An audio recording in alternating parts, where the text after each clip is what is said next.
Já se perguntou quem era Jesus antes de seu nascimento humano? Quem ele era? Qual era seu nome? E qual era seu papel na eternidade, antes de caminhar entre nós?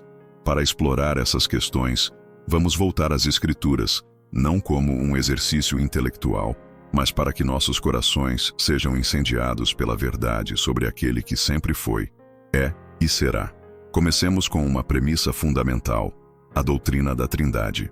Muitos rejeitam ou subestimam a complexidade desse conceito, mas, como diz Deuteronômio 29:29, as coisas encobertas pertencem ao Senhor nosso Deus, mas as reveladas pertencem a nós e aos nossos filhos para sempre.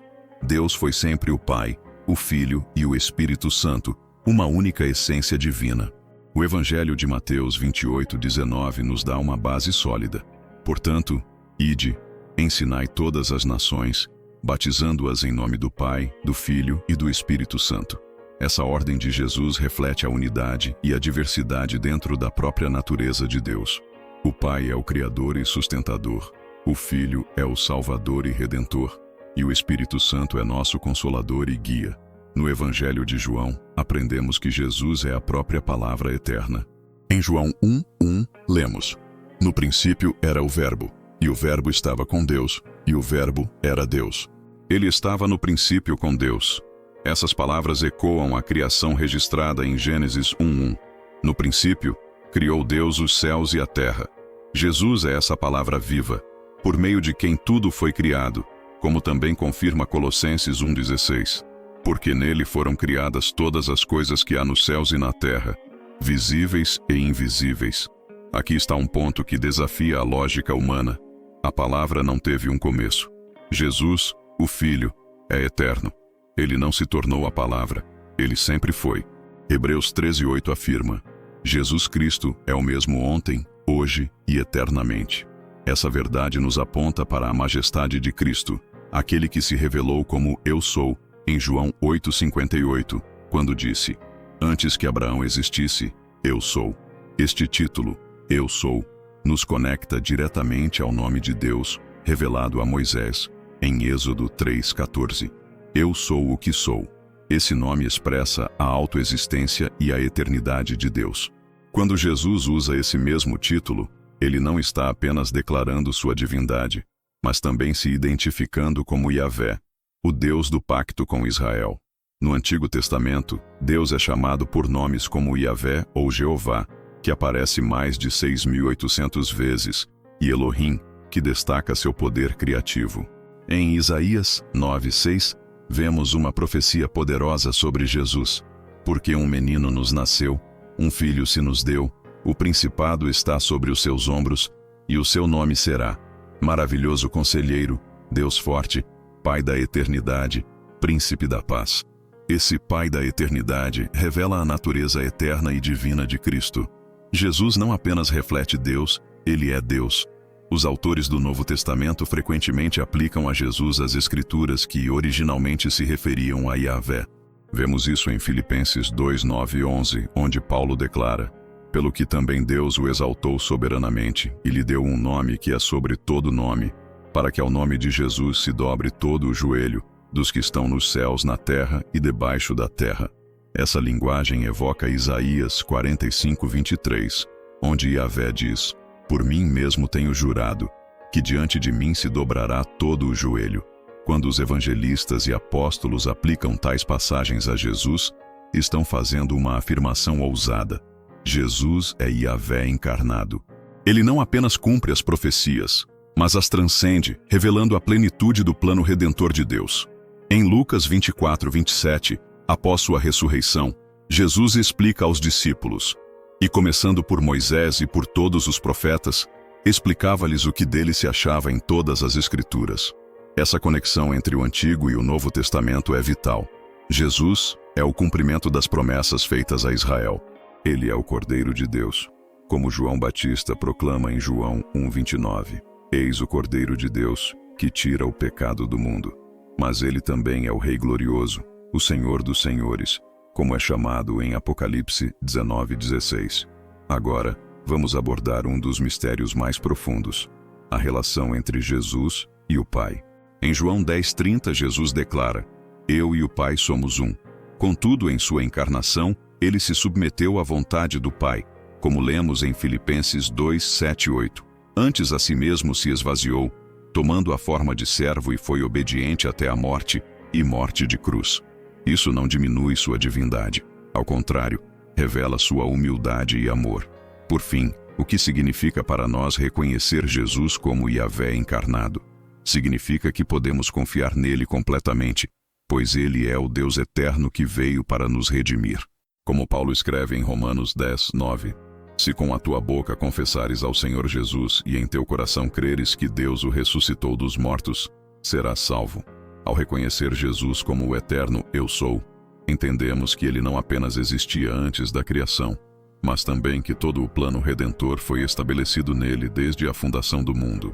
Em Apocalipse 13:8, lemos: O Cordeiro que foi morto desde a fundação do mundo. Esse versículo nos lembra que a missão de Jesus não foi uma reação ao pecado humano, mas parte de um plano divino eterno. O apóstolo Pedro reafirma essa verdade em 1 Pedro 1:20-21, onde fala que Jesus, na verdade, foi conhecido ainda antes da fundação do mundo, mas se manifestou nestes últimos tempos por amor de nós. Essa manifestação em carne, no entanto, não alterou sua essência divina, como é dito em Hebreus 1:3, o qual, sendo o resplendor da sua glória e a exata imagem da sua pessoa, sustenta todas as coisas pela palavra do seu poder. Depois de purificar nossos pecados, ele se assentou à direita da majestade nas alturas. Essa majestade se mostra em suas palavras e ações durante seu ministério terreno. No Evangelho de João, encontramos 7 declarações significativas em que Jesus usa a expressão Eu Sou para revelar diferentes aspectos de sua missão. Em João 6:35, ele diz: Eu sou o pão da vida. Em João 8:12, Eu sou a luz do mundo.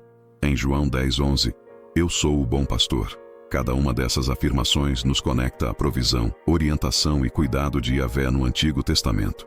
Contudo, talvez a mais poderosa de todas seja encontrada em João 8:58, quando Jesus diz aos líderes religiosos: Antes que Abraão existisse, eu sou. Essa afirmação gerou uma reação violenta, pois os judeus entenderam claramente que ele estava reivindicando o nome de Deus, Yahvé, para si. Esse momento revela que Jesus não se via como um simples profeta ou mestre moral, mas como o próprio Deus encarnado.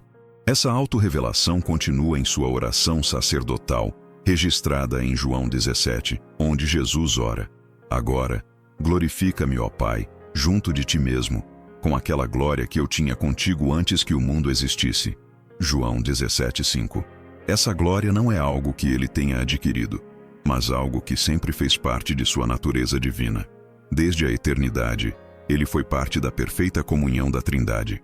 Ao olharmos para o Antigo Testamento, vemos sombras e tipos que apontam para Cristo. O sistema sacrificial estabelecido em Levítico é um exemplo claro. Cada cordeiro oferecido no altar era uma antecipação do sacrifício final de Jesus, o Cordeiro de Deus, como Isaías profetizou em Isaías 53:5. Mas ele foi ferido por causa das nossas transgressões e moído por causa das nossas iniquidades.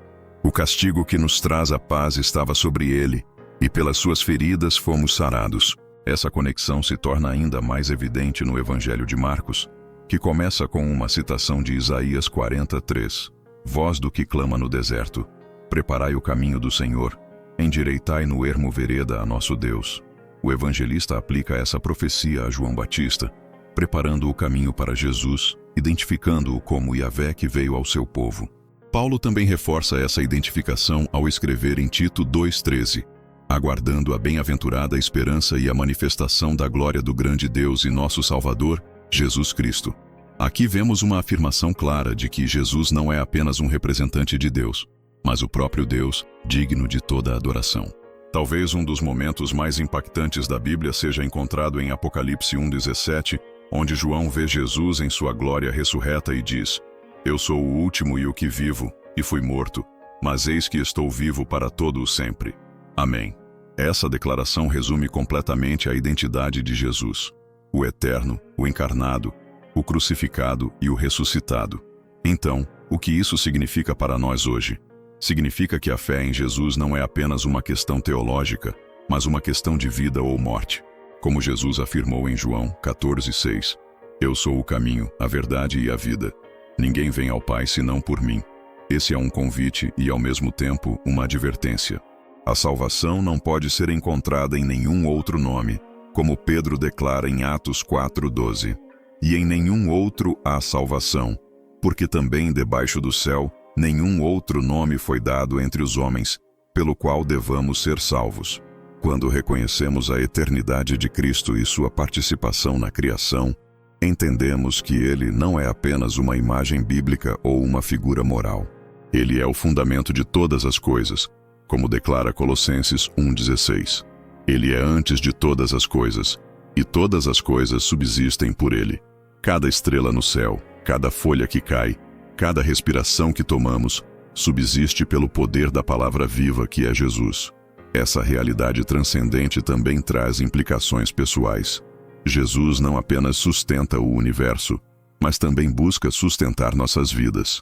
Ele disse em João 10:10, eu vim para que tenham vida, e a tenham com abundância. Essa promessa nos chama a abandonar a ilusão de autossuficiência e a confiar nele como nosso provedor e salvador.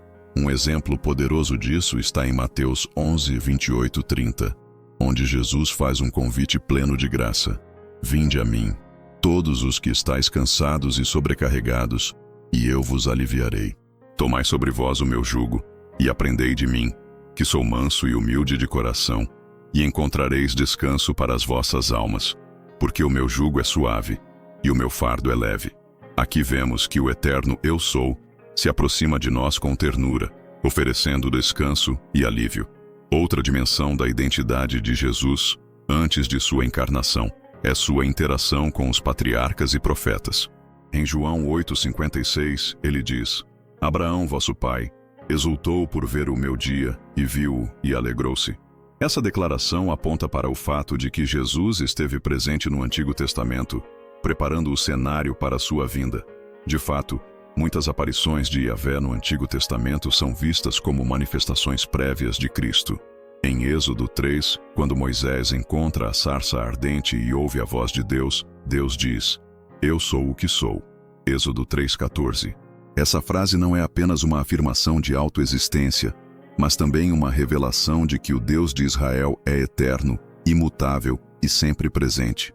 Quando Jesus usa essa mesma expressão no Evangelho de João, ele está claramente afirmando sua identidade divina. Além disso, em Gênesis 22, quando Abraão está prestes a sacrificar Isaque, um anjo do Senhor intervém. Muitos estudiosos veem essa figura como uma manifestação de Cristo, pois o texto frequentemente usa o título O Anjo do Senhor para descrever aparições divinas. Cristo, como o Filho Eterno, estava ativamente envolvido no cumprimento do plano de Deus ao longo do Antigo Testamento. Outra manifestação clara é vista em Josué 5:13-15, onde Josué encontra o príncipe do exército do Senhor. Quando Josué se prostra em adoração, o príncipe não o impede, o que é uma evidência de que ele não era um simples anjo, mas o próprio Senhor. Essas aparições mostram que Jesus não era apenas esperado, mas já estava atuando na história redentora antes de sua encarnação. Mas por que tudo isso é importante para nós hoje? Porque entender quem Jesus é, antes de seu nascimento humano, fortalece nossa fé em sua soberania e amor. Ele não foi criado para nos salvar. Ele sempre foi nosso Salvador. Como Apocalipse 1:8 nos diz, Eu sou o Alfa e o Ômega, o princípio e o fim, diz o Senhor, que é, que era e que há de vir, o Todo-Poderoso.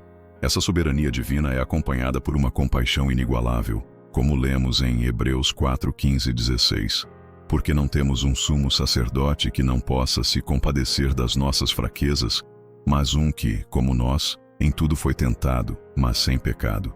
Cheguemos, pois, com confiança ao trono da graça, para que possamos alcançar misericórdia e achar graça para sermos ajudados em tempo oportuno. Isso nos lembra que, embora eterno, Jesus também entende nossas dores e desafios. Portanto, reconhecer Jesus como o eterno Filho de Deus transforma a maneira como vivemos. Ele não é apenas uma figura distante no céu, mas um Deus presente, Emanuel, Deus conosco. Mateus 1:23. Ele é tanto o leão quanto o cordeiro, o juiz e o advogado, o Senhor glorioso e o servo humilde. Ele se tornou tudo isso por amor a nós, para que pudéssemos experimentar a plenitude de sua graça e verdade. Em Romanos 5:8, Paulo escreve: Mas Deus prova o seu amor para conosco, em que Cristo morreu por nós, sendo nós ainda pecadores. Esse amor não começou na cruz. Ele é eterno, desde a fundação do mundo. Jesus nos amou e planejou nossa redenção. Assim, somos chamados a responder, como em Apocalipse 22:17, que diz: O Espírito e a esposa dizem, vem. E quem ouve, diga, vem. E quem tem sede, venha. E quem quiser, tome de graça da água da vida. Este é o mesmo Jesus que clamou em João 7:37. Se alguém tem sede, venha a mim e beba. Ele nos convida a experimentar sua vida eterna e abundante. Quando consideramos a majestade de Jesus como o Eu Sou, entendemos que essa verdade não é apenas teórica ou distante, mas profundamente pessoal. O eterno Filho de Deus, que se revelou na sarça ardente, que caminhou com Abraão e lutou com Jacó, também é aquele que caminha conosco em nossas jornadas mais difíceis. Como Isaías 41:10 nos assegura: Não temas, porque eu sou contigo. Não te assombres, porque eu sou o teu Deus. Eu te esforço e te ajudo, e te sustento com a destra da minha justiça. A revelação de Jesus como Yahvé encarnado também muda nossa perspectiva sobre adoração. Ele não é apenas digno de nosso louvor, ele é o próprio objeto de nossa devoção.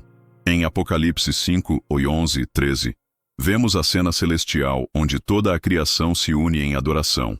Digno é o Cordeiro que foi morto de receber poder, riquezas, sabedoria, força, honra, glória e ações de graças. E ouvi toda a criatura que está no céu, na terra, debaixo da terra e nos mares, e todas as coisas que neles há, dizendo: Ao que está sentado sobre o trono, e ao Cordeiro, sejam dadas ações de graças, honra, glória e poder para todo o sempre.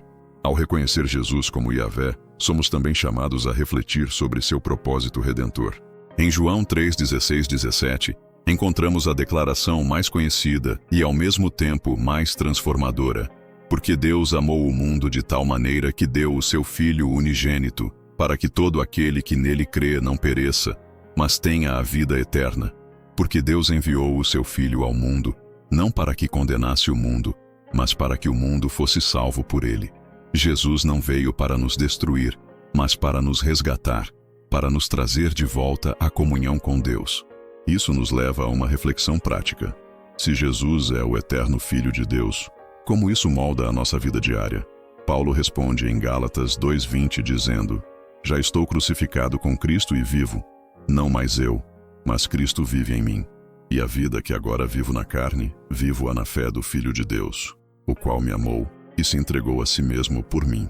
Viver com Cristo significa entregar nosso orgulho, nossas inseguranças e nossos pecados aos pés do Salvador.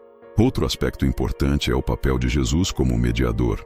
Ele não é apenas Deus conosco, ele é o único caminho para o Pai, como 1 Timóteo 2:5 nos ensina. Porque há um só Deus e um só mediador entre Deus e os homens, Jesus Cristo, homem.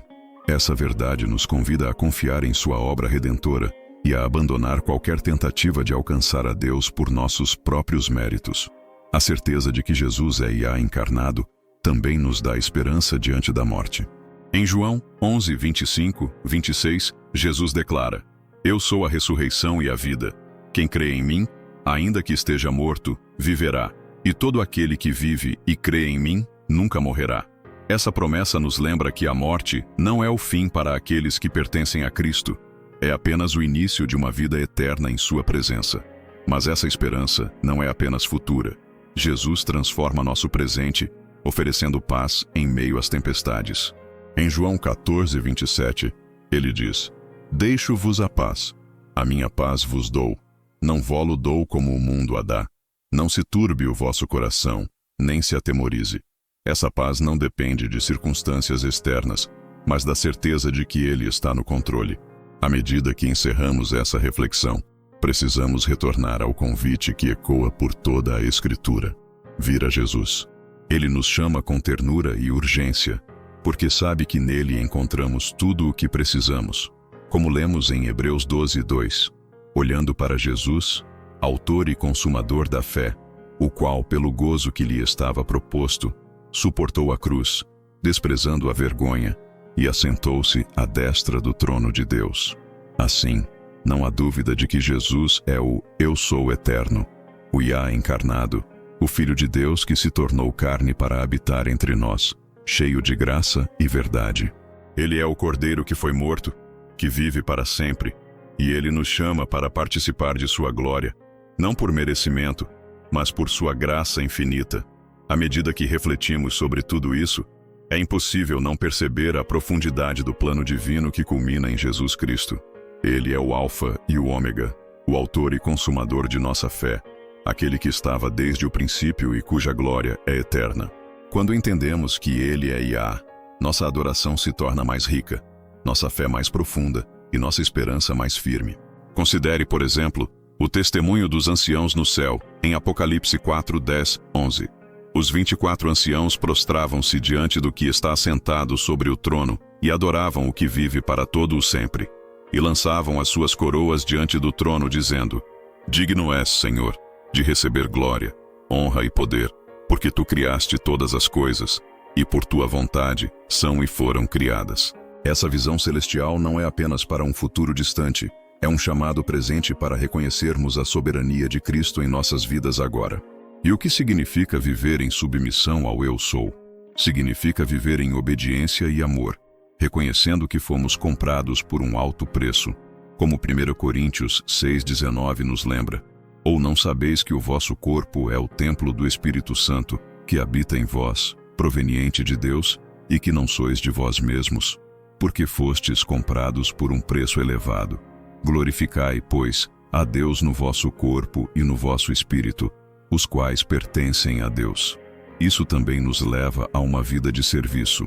Jesus nos deu o maior exemplo de humildade ao lavar os pés dos discípulos, dizendo em João 13:14-15: Ora, eu, Senhor e Mestre, vos lavei os pés. Vós deveis também lavar os pés uns aos outros, porque eu vos dei o exemplo, para que, como eu vos fiz, façais vós também. Ser discípulo de Cristo significa viver para os outros, refletindo seu amor e humildade. E não apenas isso, mas somos chamados a compartilhar a verdade de quem Ele é com os outros. O próprio Jesus ordenou em Mateus 28:19-20: Portanto, ide, ensinai todas as nações, batizando-as em nome do Pai, do Filho e do Espírito Santo, ensinando-as a guardar todas as coisas que eu vos tenho mandado. E eis que eu estou convosco todos os dias, até a consumação dos séculos. Este não é apenas um chamado para missionários ou pastores, é um chamado para todos os que reconhecem Jesus como Senhor. Ao avançarmos, precisamos lembrar que nosso testemunho de Jesus não é apenas em palavras, mas em ações, como Tiago 2:17 afirma. Assim também a fé, se não tiver as obras, é morta em si mesma. A fé verdadeira em Cristo nos leva a uma transformação visível, a prática do amor, da justiça e da misericórdia. Por fim, consideremos a promessa gloriosa de Apocalipse 21:3-4. E ouvi uma grande voz do céu que dizia: Eis aqui o tabernáculo de Deus com os homens, pois com eles habitará, e eles serão o seu povo, e o mesmo Deus estará com eles, e será o seu Deus.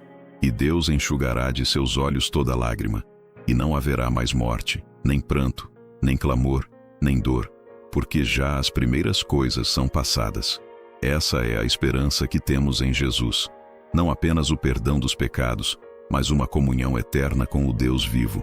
Em conclusão, quando perguntamos quem é Jesus, não estamos lidando com uma questão meramente histórica ou teológica. Estamos lidando com a pergunta mais importante de nossas vidas. Ele é Yah encarnado, o Cordeiro de Deus, o Rei dos Reis e Senhor dos Senhores. Ele é o Eu Sou, aquele que é, que era e que há de vir. A resposta a essa questão define nossa eternidade. Então, eu pergunto a você: quem é Jesus para você? Não é suficiente saber quem Ele é apenas de forma intelectual. A verdadeira fé exige uma resposta do coração, uma entrega total a Ele. Como o salmista declara em Salmos 34:8, Provai e vede que o Senhor é bom, bem-aventurado o homem que nele confia. Hoje é o dia para tomar uma decisão. A eternidade está diante de nós, e Jesus nos chama com braços abertos. Não há outro nome, nenhum outro caminho, nenhuma outra verdade além dele. Se hoje ouvirdes a sua voz, não endureçais o vosso coração. Hebreus 3,15. Venha a ele e encontre a vida abundante e eterna que só ele pode oferecer. Que o Senhor Jesus Cristo, o eterno Eu Sou, revele sua glória em sua vida, e que você o adore com todo o seu coração, alma, mente e força. Amém. Ao considerar o convite de Jesus, somos lembrados de que ele não é apenas um Deus distante ou inacessível. Ele é um Deus pessoal que conhece nossas dores, fraquezas e necessidades. Em Mateus 11, 28-30, Jesus declara com ternura: Vinde a mim, todos os que estáis cansados e oprimidos, e eu vos aliviarei. Tomai sobre vós o meu jugo e aprendei de mim, que sou manso e humilde de coração, e encontrareis descanso para as vossas almas, porque o meu jugo é suave e o meu fardo é leve. Esse convite não é limitado a um grupo específico. Não importa quem você seja ou o que tenha feito, Jesus convida a todos. Ele demonstrou isso ao se encontrar com pessoas marginalizadas e rejeitadas durante seu ministério terreno. O mesmo Jesus que tocou os leprosos, falou com a mulher samaritana no poço e perdoou os pecados da mulher pega em adultério, é o Jesus que estende suas mãos a você hoje. Mas aceitar esse convite exige uma resposta. Em Marcos 8, 34-35, Jesus nos chama ao discipulado com estas palavras: Se alguém quiser vir após mim, negue-se a si mesmo, tome a sua cruz e siga-me. Porque qualquer que quiser salvar a sua vida, perdê-la-á. Mas quem perder a sua vida por amor de mim e do Evangelho, essa a salvará. Seguir Jesus significa entregar tudo a Ele, permitindo que Ele seja o centro de nossas vidas. Essa entrega, porém, não é uma perda, mas um ganho infinito. Paulo escreve em Filipenses 3, 7 e 8: Mas o que para mim era ganho, reputei-o perda por Cristo. E na verdade, tenho também por perda todas as coisas pela excelência do conhecimento de Cristo Jesus, meu Senhor, pelo qual sofri a perda de todas estas coisas, e as considero como esterco, para que possa ganhar a Cristo. Encontrar Jesus é descobrir a verdadeira riqueza e o verdadeiro propósito da vida. Ao longo das Escrituras, vemos que Jesus não apenas convida, mas também promete. Ele promete vida abundante, paz e esperança. Em João 10, 28, 29, ele diz: Eu lhes dou a vida eterna e nunca hão de perecer, e ninguém as arrebatará da minha mão. Meu Pai que me deu é maior do que todos, e ninguém pode arrebatá-las da mão de meu Pai. Essa segurança é uma âncora para nossas almas, especialmente em tempos de incerteza. A eternidade que Jesus oferece é um presente gratuito, mas também um chamado à responsabilidade. Como ele disse em João 15:5, Eu sou a videira, vós as varas. Quem está em mim e eu nele, esse dá muito fruto, porque sem mim nada podeis fazer. Permanecer em Cristo significa viver de forma frutífera, refletindo seu amor e sua graça ao mundo. Essa vida frutífera inclui compartilhar o Evangelho com outros.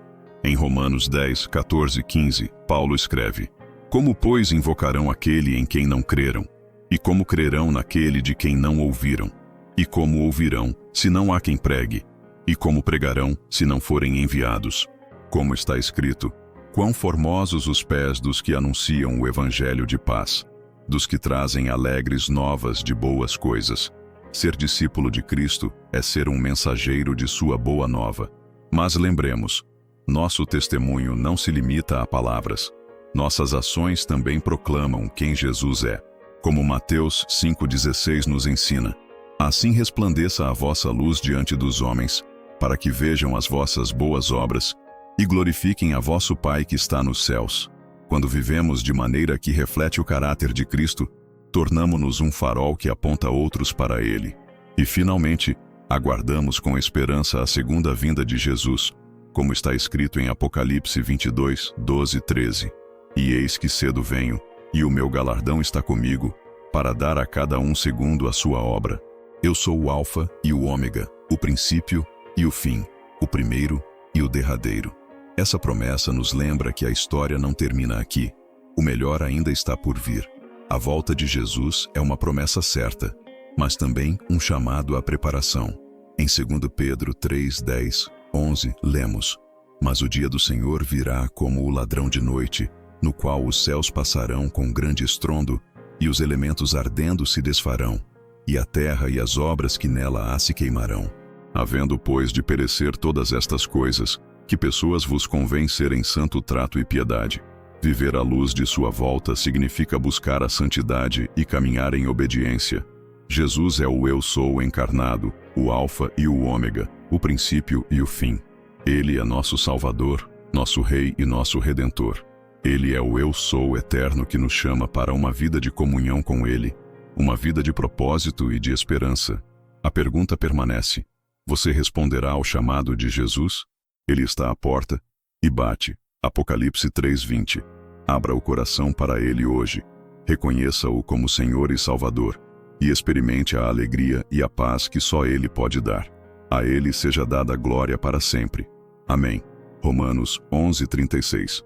Inscreva-se no canal, curta e compartilhe essa mensagem com as pessoas que você ama. Juntos, podemos espalhar fé e esperança.